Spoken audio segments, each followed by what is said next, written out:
1 Reis, capítulo 1, versículo 4, diz assim: quando o rei envelheceu, estando já de idade bem avançada, cobriram-no de cobertores, mas ele não se aquecia. Por isso seus servos lhe propuseram: vamos procurar uma jovem virgem que sirva o rei e cuide dele. Ela se deitará ao seu lado, a fim de aquecê-lo. Então procuraram em todo o território de Israel uma jovem que fosse bonita e encontraram Abisag, uma sunamita, e a levaram ao rei. A jovem, muito bonita, cuidava do rei e o servia, mas o rei não teve relações com ela. Amém? Ontem eu acordei logo cedo com uma notícia triste. Uma amiga nossa, discípula da época que nós pastoreávamos os jovens, me mandou uma mensagem bem cedinho, me comunicando o falecimento de um jovem, primo dela, inclusive. E aquilo nos marcou muito, mexeu muito conosco ontem. Esse jovem, ele faleceu com 36 anos agora de idade, e ele, quando nós éramos pastores de jovens, ele chegou na igreja ainda adolescente, na verdade, de pré-adolescente para adolescente ali, adolescente, quando ele chegou na igreja, e logo ele, se apaixonou, logo ele se envolveu, e ele começou a caminhar, e ele tocava guitarra no culto de adolescentes, depois foi ali estar conosco nos jovens, e eu lembro que ele gostou tanto, e ele ficou tão assim, entusiasmado de estar na igreja, de estar envolvido, que ele vinha à tarde, e ele já entrava na igreja com aquela guitarra, e ele foi crescendo, e quando ele já estava ali, nossa, hoje minha garganta está... Quando ele já estava ali com 17 para 18 anos, eu lembro que um dia o pastor José chamou ele, porque ele vinha à tarde para a igreja com aquele violão nas costas, e ele sentava ali e passava a tarde toda tocando, e um dia o José chamou ele, como um pai chama um filho mesmo, e falou: olha, estou preocupado, porque ele não tinha pai realmente, e o José falou assim: eu estou preocupado, porque eu estou te vendo aqui, fica tocando e tal, ah, pastor, eu quero ser pastor, eu quero isso, eu quero aquilo outro. E o José falou: que bom, a Bíblia diz, vê o homem diligente no seu caminho, a serviço do rei será posto. Então, seja diligente, começa a fazer algo, trabalha, ganha vidas, vai fazendo, não é só ficar sentado aqui tocando violão, faz isso, porque Deus vai, e ele, entendeu, acatou, e o tempo passou, só que, num tempo mais à frente, ele acabou se envolvendo com uma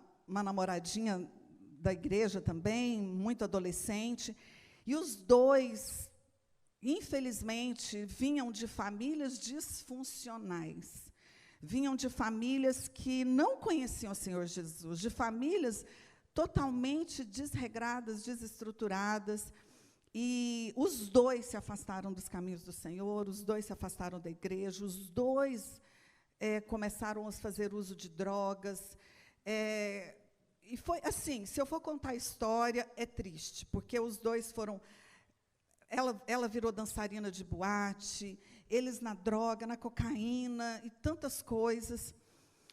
Bom, o tempo passou, e a madrugada de sábado, de sexta para sábado, ele foi encontrado dentro do banheiro, tiveram que chamar o chaveiro para arrombar a porta, ele foi encontrado ali morto, por um ataque cardíaco, provavelmente proveniente de uma overdose de cocaína. E isso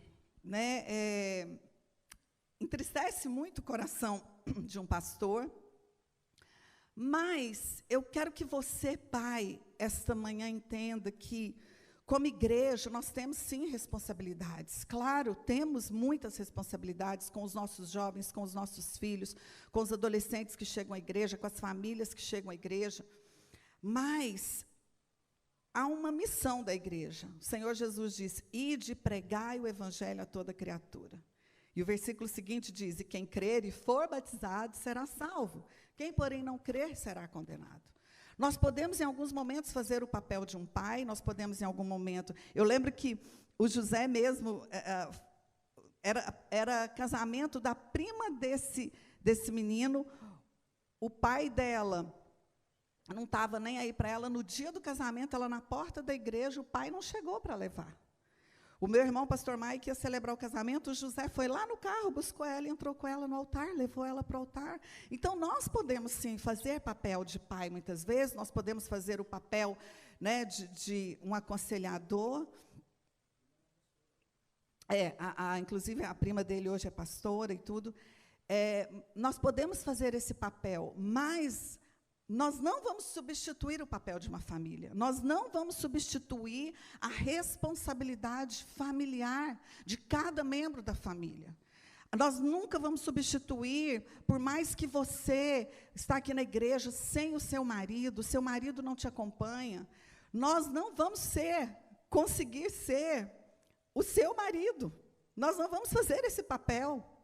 A igreja não é esposa dos seus maridos, a igreja não é marido das suas esposas, a igreja não é pai dos seus filhos. Nós somos, a igreja, ela tem uma responsabilidade, pregar a palavra, pregar o evangelho, anunciar a salvação, anunciar o arrependimento, mas existe algo que só pode acontecer dentro das famílias.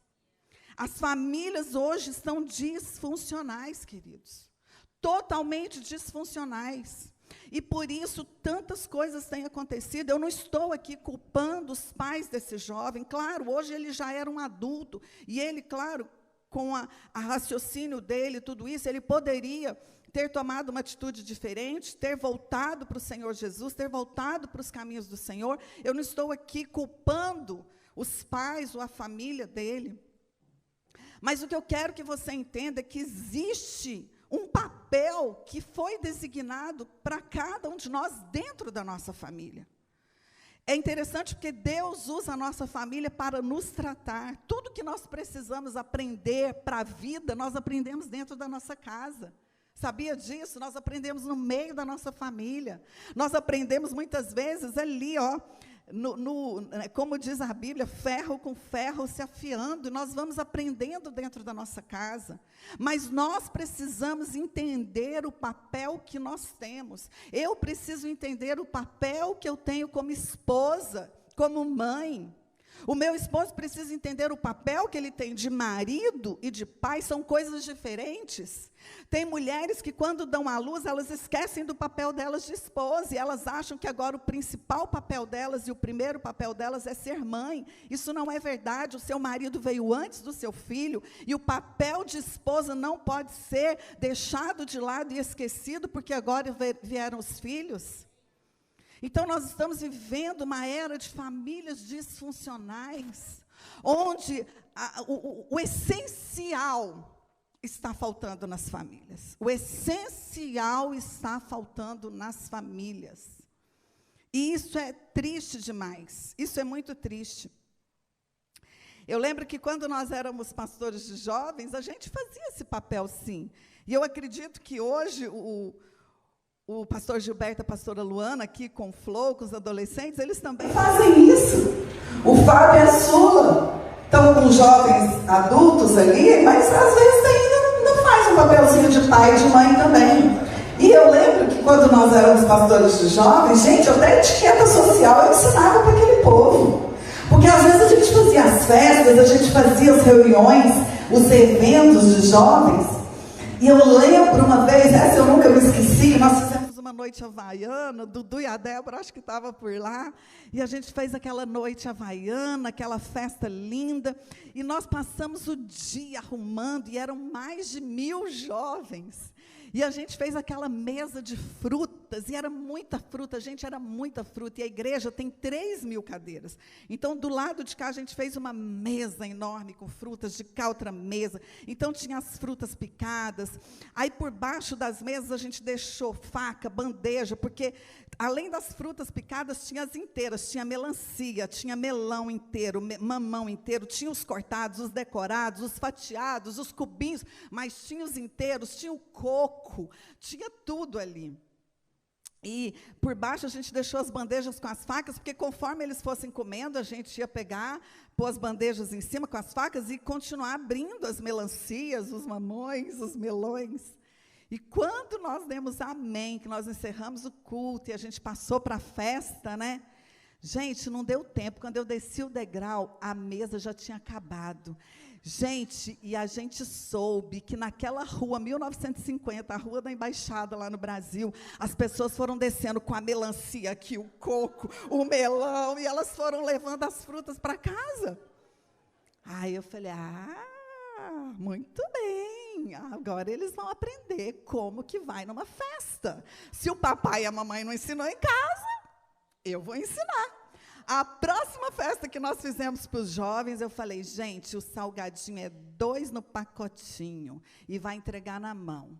E aí eu peguei e falei assim, olha, acabou a reunião, eu falei, vou ensinar uma coisa para vocês. Quando a gente... Aí eu comecei a ensinar. Qual que é a etiqueta da gente numa festa? Como que a gente se aproxima na mesa? Não tem aquela história de pegar um salgadinho 3 aqui, escondidinho, não. Essa técnica é do pastor José, ele aprendeu.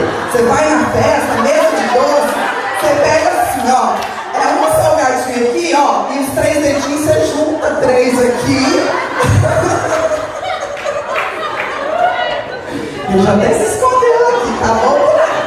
É que eu tô acabando de criar ele, né, gente? A Luana tem uma foto, você escondeu a bandeja de doce na casa dela. Escondeu, ela tem uma foto na casa dela. E eu falei, gente, quando você vai na festa, você vai lá, você pega o salgadinho, você sai da mesa, deixa o outro vir, a comida não vai acabar, o pessoal organizou. Então, eu comecei a ensinar. Então, às vezes, queridos, nós fazemos esse papel. Mas esse não é o papel da igreja. Esse é o papel da família. É na família que nós somos treinados para a vida. É na família que nós somos educados para a vida. É na família que a gente aprende a não arrotar na mesa. Aí o pior é que ele tem pai que faz, né? Toma coca para dar aquele arrotão. E quando o filho faz, dá bronca. Ou manda para a igreja. Esse menino está precisando ir para a igreja. Mas o pai não vem para a igreja. A mãe não vem para a igreja. Mas quer que o filho venha para a igreja. Não é o nosso papel. Nós podemos até sermos usados dessa forma em alguns momentos, mas não é o nosso papel. Queridos, esse texto que nós lemos, ele conta de algo interessante. Ele fala que Davi, já nos seus dias, né, ali, velhinho já e tudo isso, o corpo dele já não se aquecia mais, o corpo dele estava frio, o corpo dele estava gelado. E eles colocavam cobertores no corpo dele e aquilo não o aquecia mais. Então, eles propuseram fazer algo. Ele ainda era o rei. Né? E eles propuseram, então, buscar uma moça virgem, uma moça de boa aparência, mas uma moça que pudesse vir, não para ser esposa de Davi, não para deitar-se com Davi para ter relações sexuais, mas uma moça que viesse para aquecer o corpo daquele homem. Uma moça que viesse para trazer o calor humano que aquele rei estava precisando. E isso me faz lembrar, queridos, de algo, e por isso eu dei o nome na minha mensagem hoje: está faltando calor nas famílias. Está faltando calor nas famílias.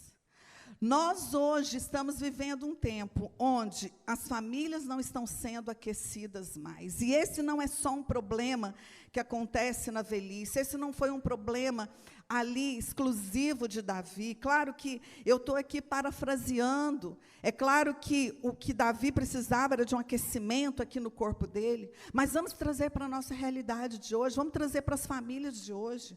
Hoje as famílias estão frias, cada vez mais frias. Hoje não existe mais calor dentro das famílias. As famílias não estão se aquecendo mais. E por causa disso, as pessoas elas estão cada vez mais frias, cada vez mais distantes. Não existe mais comunicação. E principalmente agora com o celular, principalmente agora com as redes sociais. Gente, sentou na mesa do restaurante, cada um já pega o celular na mão, já quer dar uma checada ali no Instagram, já quer dar uma checada no WhatsApp. E nós estamos construindo hoje famílias frias. É preciso voltar ao aquecimento das famílias.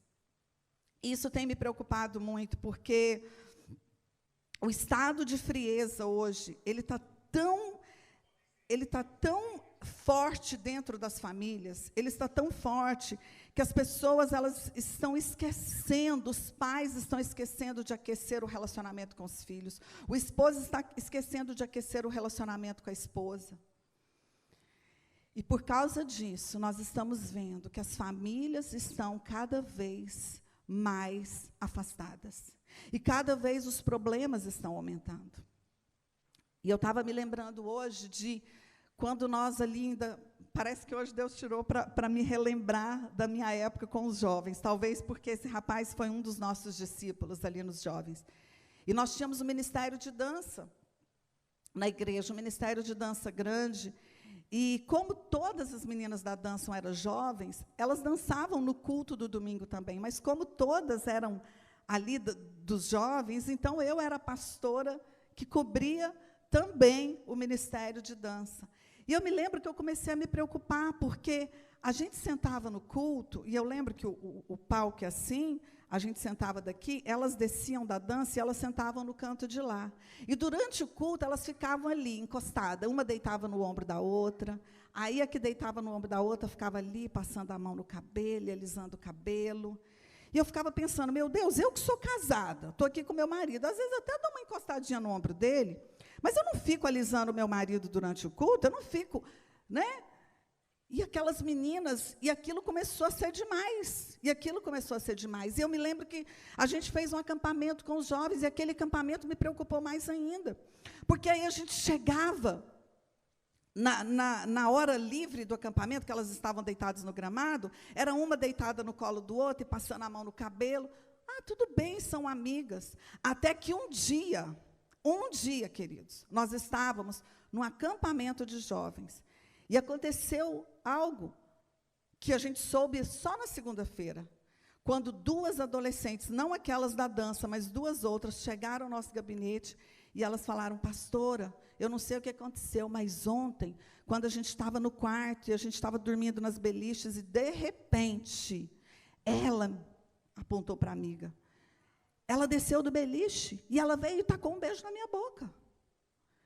E ela nos contou. E naquele momento, o Espírito Santo falou comigo e com o pastor José, que o que estava acontecendo, não é que elas tinham atração umas pelas outras. Que o lesbianismo, ele não começa por uma atração sexual, ou uma atração de química, igual a gente tem pelo nosso marido. Não, mas por falta de aquecimento dentro de casa. Não existe calor dentro de casa. Os pais não aquecem mais os filhos, o pai não faz um elogio para a filha, a mãe não dá ouvidos. Esses dias eu atendi uma pessoa e ela me disse, pastora, eu cresci num lar tão frio, mas tão frio. A minha família é de descendência europeia, e eu cresci num lar tão frio, que a minha mãe nunca foi em uma comemoração minha de escola. Que a minha mãe, quando a gente chegava para conversar com ela e queria falar algum assunto, ela dava as costas, ela dizia, eu tenho que terminar o almoço, eu tenho que lavar a roupa, eu tenho que fazer isso. E essa falta de aquecimento, hoje, está sendo reproduzida nas amizades de maneira errada. E tem começado por uma brincadeira, mas tem trazido prejuízo na vida de moças e rapazes da nossa geração. Porque dentro de casa eles não estão sendo aquecidos por suas famílias. Porque dentro de casa eles não têm sido aquecidos. E sabe o que está acontecendo? Eles estão buscando não só os jovens, não só os filhos, mas quantos maridos e até quantas esposas. E eu digo isso porque hoje já está feita uma pesquisa que 71% dos homens nos Estados Unidos já traíram alguma vez, e 47% das mulheres já traíram seus maridos alguma vez. Sabe por quê? Porque elas estão buscando aquecimento na internet, elas estão buscando aquecimento num relacionamento virtual, elas estão buscando aquecimento num elogio que aquela pessoa da internet está fazendo para ela. Os homens estão buscando aquecimento na pornografia. Na pornografia. Porque muitas vezes a esposa tem sido uma esposa fria, que não tem suprido a necessidade do seu esposo. Então, é isso que está acontecendo, queridos. Cada vez mais as famílias estão se esfriando. E a frieza, o que acontece? Olha que interessante, quando nós lemos esse texto aqui de 1 Reis, então fala que eles trouxeram uma moça para aquecer. É interessante que o versículo seguinte, depois você lê capítulo 1 de 1 Reis, diz que Adonias, o filho do rei, vendo aquela situação, vendo que o rei estava debilitado, ele se auto-intitula rei, ele diz, agora é minha vez, agora eu vou ser o rei. E ele arma uma situação porque ele queria reinar no lugar do pai.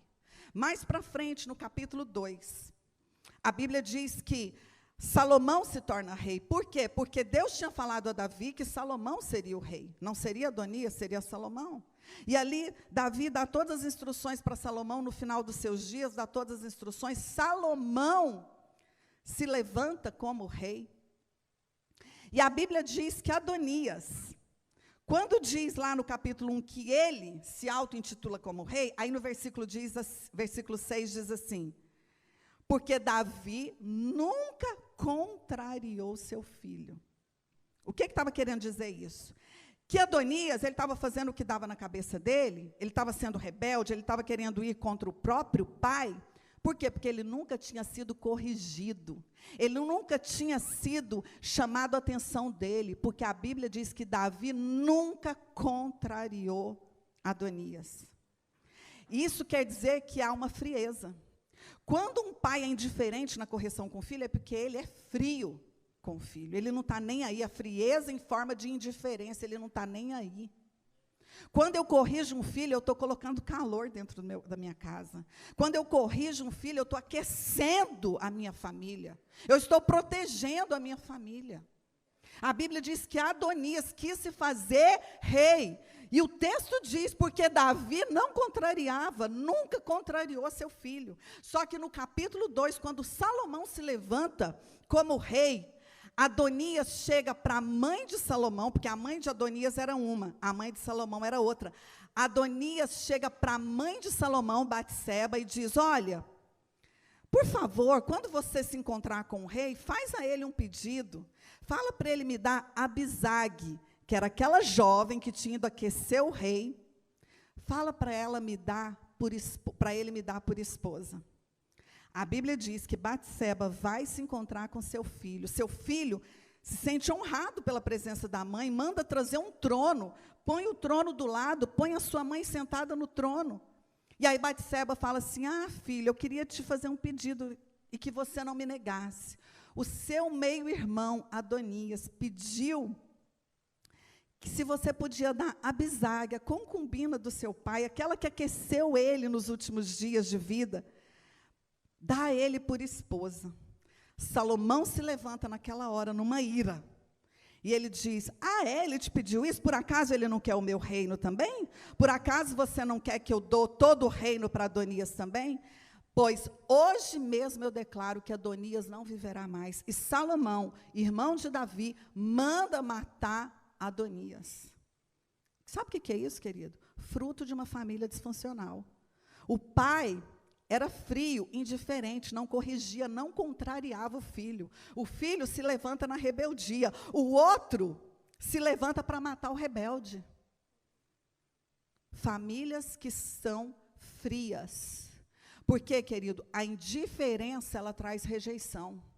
Quando nós somos frios, quando nós somos indiferentes, pastor José já contou aqui experiências. Uma vez nós estávamos no encontro com Deus, de jovens, um encontro de jovens, e veio um rapaz, ele era daqueles bem malhado mesmo, com aquele corpo de halterofilista, e a fama dele é porque ele era briguento, ele vivia nas delegacias, porque ele brigava, ele batia em todo mundo. E quando o pastor José termina a ministração, ele vem caminhando, ele era muito alto, o pastor José até se assustou, achou que, o cara não gostou da ministração, veio me dar uma pancada. Quando ele chegou, ele abraçou o pastor José assim, porque o pastor mais baixo que ele abraçou e ele começou a chorar. E ele falou, pastor, o que eu mais queria na minha vida era que meu pai me dissesse, não faça isso. Que meu pai me corrigisse. Mas como ele não fazia, pastor, eu brigava nas boates. Eu batia carro e eu vinha para a delegacia porque eu queria chamar a atenção do meu pai. O meu pai chegava na delegacia, ele não olhava na minha cara, ele pagava a fiança, entrava no carro dele e ia embora. A frieza, a indiferença traz rejeição, e a rejeição gera competição. Por que que Adonias queria o lugar do pai? Por que que Adonias queria a esposa do pai? Por que que Salomão também se revolta? Porque como rei, tudo bem, ele podia determinar que não daria a esposa, mas ele não precisava mandar matar o irmão. Por quê? Por causa medo da competição. A frieza gera rejeição, a rejeição gera competição. Tudo fruto de uma família desestruturada. Então, queridos, hoje eu quero compartilhar com você rapidamente sobre algumas coisas essenciais que nós precisamos ter dentro da nossa família. Elementos essenciais. Nós estamos nessa série, né, as coisas essenciais. Nós precisamos resgatar aquilo que são coisas essenciais dentro da nossa casa.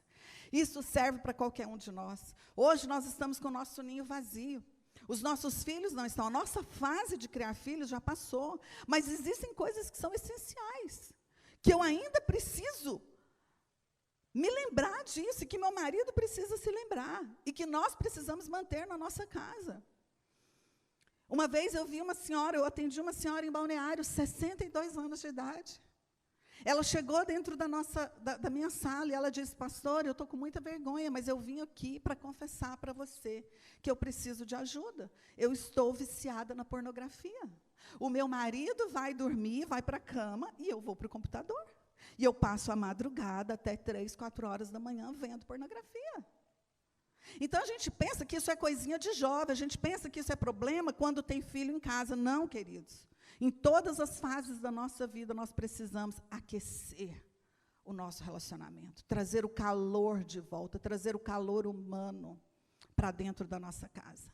Não adianta a gente ter calor humano com aqueles lá de fora, nós precisamos ter calor dentro da nossa casa. Nós precisamos estar de olhos atentos nos nossos filhos, nós precisamos estar de olhos atentos ao nosso esposo. Nós não podemos menosprezar o inimigo que nós temos, que está fazendo de tudo para destruir as famílias. E quando os pais não destroem os demônios na vida deles e que estão reinando dentro de casa, ele está aumentando a batalha na vida dos seus filhos. Ele está multiplicando a batalha na vida dos seus filhos, da sua descendência. Então, nós precisamos nos levantar e destruir com a frieza.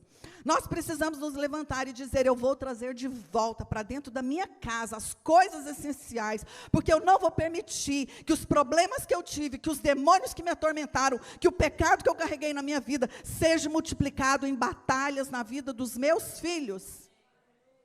Os meus filhos não vão carregar essa maldição sobre eles, porque ela encerra na minha vida, ela termina na minha vida. O pastor Rafael tem um testemunho lindo, eu não vou compartilhar ele aqui agora, mas um testemunho lindo de uma maldição da família dele, terrível. E um dia ele falou para ele mesmo, ele falou: essa maldição encerra hoje na minha casa e na minha família. E para a glória do Senhor, essa maldição se encerrou na família dele. Porque ele um dia entendeu e ele tomou posição. Porque é muito fácil nós cairmos no pecado, é muito fácil a gente ter uma vida torta e dizer: isso é maldição familiar, é herança familiar, é assim mesmo. Não. Nós precisamos destruir os demônios para que as batalhas não sejam intensificadas na vida dos nossos filhos. Amém? Então, algumas coisas que são essenciais, que eu quero falar rapidamente. Nós precisamos ser pessoas de performance. Primeira coisa que nós precisamos, que é essencial, nós precisamos ser socorristas. O que um socorrista faz? Ele corre no local do acidente e ele socorre o paciente sem julgar. Imagina o socorrista chega lá e fala: não, vou socorrer ele não. Quem mandou ele correr com aquela moto? Foi imprudente, foi empinar a moto, que se vire, estou indo embora, pega a maleta e vai embora. Você já viu algum paramédico fazer isso? Você já viu algum socorrista fazer isso? Não. O socorrista, ele socorre sem julgar. Nós temos que aprender, querido, que nos momentos de batalhas na nossa casa, quando o nosso marido está passando por uma situação difícil, quando os nossos filhos estão passando por situações difíceis, talvez deixa para você falar depois. Depois, se você quiser falar e voltar no assunto e falar, poxa, você pisou na bola, você não devia ter feito. Mas naquela hora do socorro, não é hora de julgar nem de criticar, é hora de socorrer, é hora de colocar ataduras, é hora de estancar o sangramento, é hora de colocar na maca, é hora de correr para o hospital. É isso que nós temos que fazer, queridos. Eu tenho experiências na nossa família, de coisas assim, que no momento da emergência, da urgência, eu não quis saber o porquê, por que fez, quantas vezes ensinei, não acredito que você fez, não. Chegamos lá, abraçamos, socorremos, ouvimos, estancamos o sangue, limpamos a ferida. E nós precisamos ser socorristas dentro da nossa casa. Tem gente sangrando dentro das famílias e não estão sendo socorridas. Tem filhos sangrando dentro de casa e os pais não estão vendo o sangue escorrendo e não está se atentando para isso. Tem maridos, queridos, às vezes a gente acha, porque nós mulheres, nós somos muito emocionais, e às vezes a gente acha que o nosso marido tem sangue de barata. Frio! Daquele jeito, quando você vê o homem está calado demais, pode saber que por dentro ele está sangrando, ele está querendo resolver, o homem é unifocal, então a gente extravasa, a gente conta para a amiga, a gente fala isso e tal, mas o homem não. Quando você vê o homem calado demais, quieto demais, pode saber que tem alguma coisa sangrando dentro dele. Você, mulher, tem que ser uma socorrista na vida desse homem. Você tem que chegar para ele e dizer, amor, o que está acontecendo? O que está te ferindo hoje? O que está te machucando? O que está te incomodando? Eu quero te ajudar, sem criticar, sem julgar. Quem somos nós para ficar julgando? Nós não podemos, queridos. Nós temos que ser socorristas. Amém? Quantos a partir de hoje vão ser socorristas dentro de casa? Amém. Segunda coisa que nós precisamos, sermos comediantes. Oi, vida. Quem viu meu Reels dessa semana? Poxa, gente, achei que vocês me seguiam no Instagram. Adriane com 2 N's, Passinato, por favor, me segue lá. Quem viu meu Reels essa semana? Mas sabe o que é isso? É que eu tenho um comediante dentro de casa, gente. Quem aqui já foi em circo? Quem já foi em circo? Já viu que no circo tem um momento de tensão, que é o momento do equilibrista? Gente, fica todo mundo assim, não respira. A gente fica suando frio, porque ele está lá, ele vai passar naquela corda bamba, naquela altura, no trapézio, ele vai fazer aquelas piruetas. Momento de tensão. Acaba o momento de tensão, o que acontece? Solta a música do palhaço e entra o palhaço, né? Para brincar, para trazer humor, para trazer alegria. Querido, nós precisamos trazer alegria para dentro da nossa casa. Eu, às vezes, tenho que segurar lá em casa um pouquinho, que eu acho que é alegria demais, sabe? É alegria de...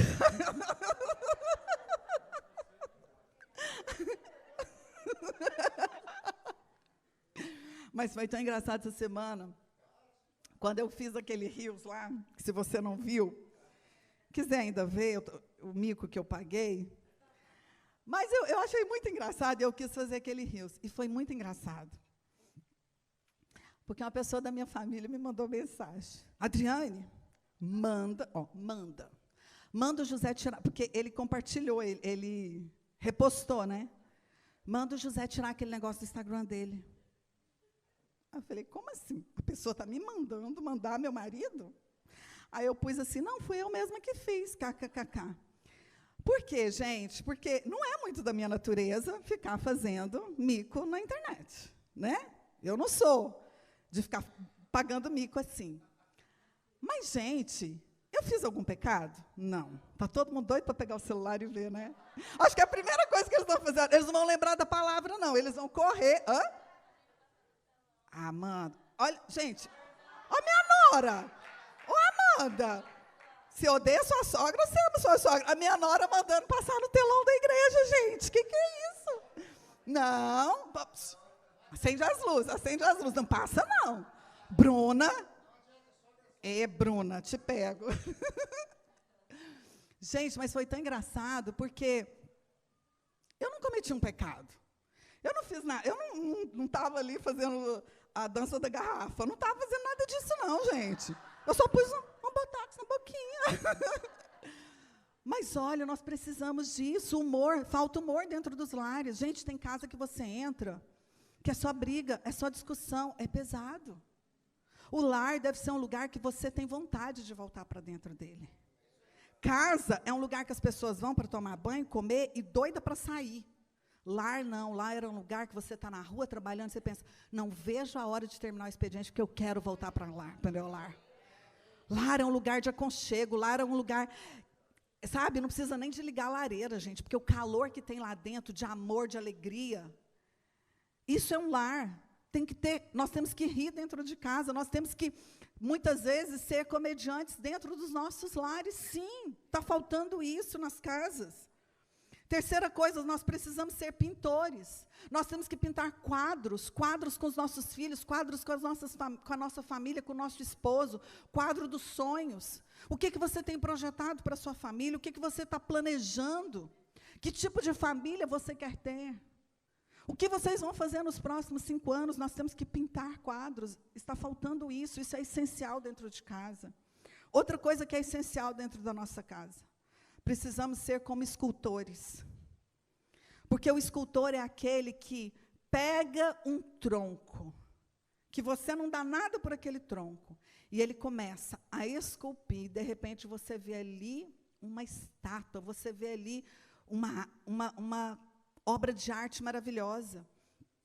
Nós temos que aprender a tirar as coisas que estão em excesso na nossa casa.